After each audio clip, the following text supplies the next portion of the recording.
always your reaction when you hear a new policy is out in the organization? Let me guess. You cringe, you get worried, you get anxious, or you become bitter, like, not again. Okay, so these are normal feelings that professionals get to have whenever they hear that a new policy has been passed out. But I'm here to tell you that policies are not to actually frustrate you. Policies are there to actually guide and maintain order in the organization. When we talk about order from the perspective of the employer, order from the perspective of the employee. So from the employer part, having fair judgments based on what the country says about treating employees.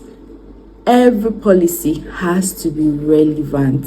Every policy has to be relevant to the business and to the people of the business. Having a policy in an organization is not a bad thing. Now, we know that people get to abuse policies from the employer part and from the employee's part. If we really sit down to have a deep conversation about policies and why they exist, you get to discover that policies actually exist for everyone's favor, for fair judgment from both the employer and employee parts. So how do you ensure that a policy is fair? One, by ensuring that it aligns to the statutory expectation of the industry, of the country, of the state that you are located. This applies especially to employers and HR professionals. You can also ensure that a policy is fair by having conversations with your employees and hearing their feedback on that policy. Whether it's a business policy, whether it's employee-related policy, it helps you rub minds together to ensure everyone feels fairly treated with that policy.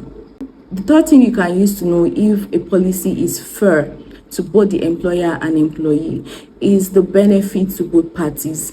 Policies always have benefits. If there is no one single benefit to either parties, then it is not the right policy. Each party has to benefit. Employees can also have negotiations and conversations around policy, especially when it looks like the employer is not thinking about them. Don't just assume that they know what they are doing. Sometimes policies are created from the business perspective without the employees in mind. So having a sit-down conversation about the policies is one step you can take to ensure that there's fair judgment when it comes to any policy in the organization.